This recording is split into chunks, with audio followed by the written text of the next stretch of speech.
നമ്മൾ ഒരു മാങ്ങ അച്ചാറാണ് ഉണ്ടാക്കാൻ പോകുന്നത്.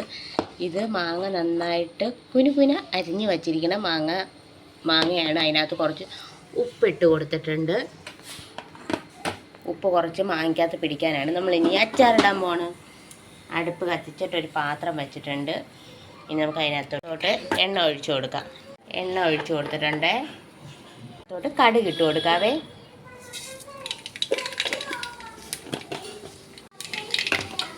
കടുക് പൊട്ടിയതിന് ശേഷം കായപ്പൊടി, നമുക്ക് മുളക് പൊടി ഇട്ട് കൊടുക്കാം.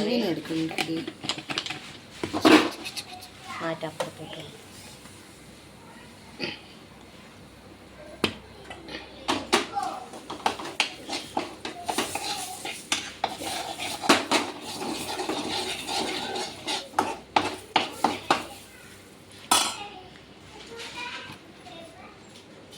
കായപ്പൊടി,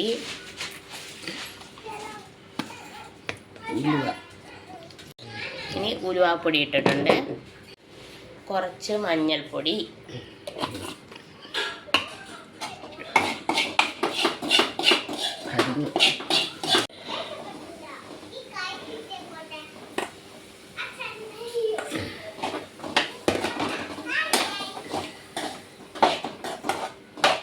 അടുപ്പിൽ നിന്ന് മാറ്റിയിട്ടുണ്ട് കേട്ടോ. നമ്മൾ ആദ്യം മാത്രമേ അടുപ്പിലോട്ട് വെച്ചിട്ടുള്ളൂ. അത് കഴിയുമ്പോഴത്തേക്കും ചൂടായതിനു ശേഷം മാറ്റുവാണ്.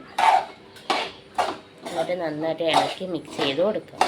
അങ്ങനെ പുരട്ടി കഴിഞ്ഞ് നല്ല മാങ്ങാച്ചാർ തയ്യാർ.